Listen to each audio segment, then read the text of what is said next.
On va essayer de faire bouger des choses pour aider ces villages dans le besoin et dire merci, il faut dire merci et remercier ces villages qui nous ont aidés pendant une période très compliquée.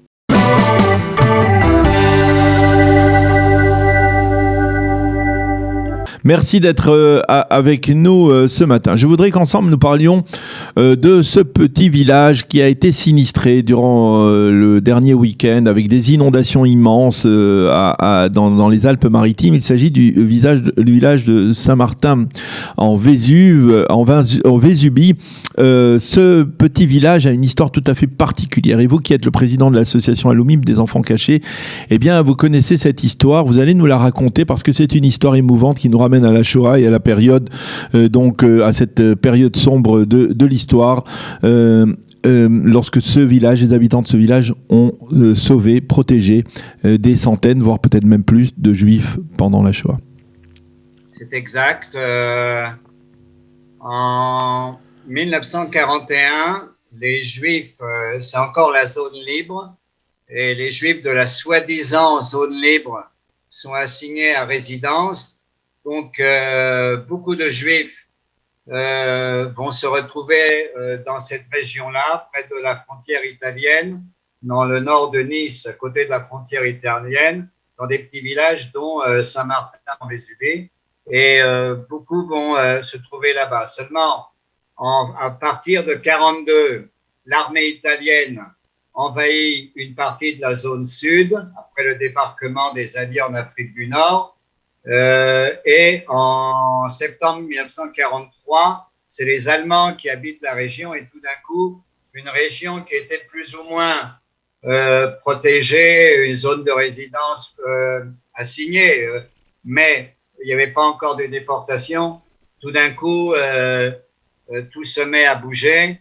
Les Italiens, sous l'occupation italienne, les Italiens, grâce à certains donati et beaucoup de consuls italiens, aident les Juifs à être protégés, à essayer de les faire passer jusqu'à Gênes, où le Joint avait essayé d'organiser des bateaux pour les faire passer en Afrique du Nord. Mais tout d'un coup, les Allemands arrivent et ça va être quelque chose de terrible. Plus de 4000 Juifs de cette région-là, dans les Alpes-Maritimes, vont être arrêtés et déportés. Donc 400 enfants, mais une grande partie, à peu près 1000, 1200, vont être protégés par la population locale et sous l'occupation allemande vont cacher des Juifs. Alors il y a des familles extraordinaires qui vont cacher des Juifs et même il y a des témoignages que le village de Saint-Martin en Vésubie va devenir un petit shtetl, un petit village juif. Une villa va devenir une synagogue plus ou moins secrète, mais il y aura un Talmud Torah là-bas. Pendant la guerre, c'est un truc extraordinaire. Et il y a le comité du Joint, et il y a un comité qui s'appelle à Nice, qui s'appelle de l'Osée, de l'Orte, qui s'appelle le comité du Bouchage, parce que c'est organisé rue du Bouchage, de faire cacher des Juifs, disperser les Juifs de la région de Nice et les cacher dans des villages et essayer de faire passer les Alpes pour passer du côté italien. Alors, beaucoup vont se faire prendre pendant ces passages, mais beaucoup vont être sauvés et, grâce à des familles chrétiennes.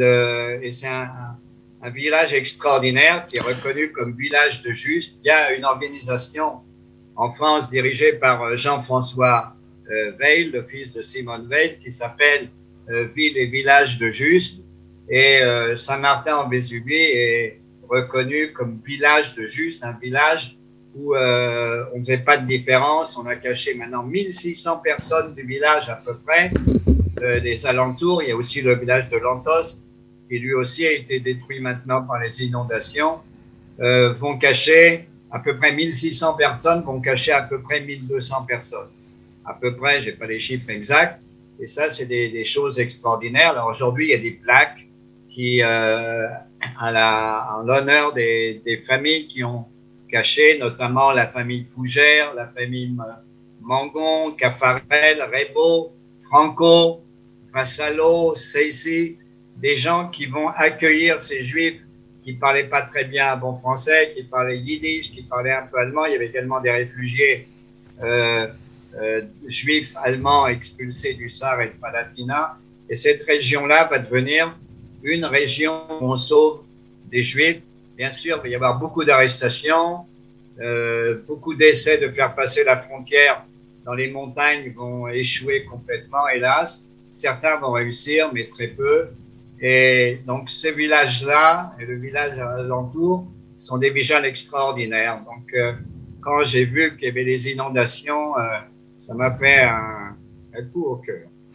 Justement, Shlomo, alors je ne sais pas si vous êtes habilité à parler de cela, mais est-ce que effectivement il y a un moyen de venir en aide justement, c'est-à-dire ceux qui étaient dans la difficulté pendant la Shoah, eh bien les habitants du village les ont aidés avec beaucoup de dévouement, d'abnégation et en prenant beaucoup de courage aussi.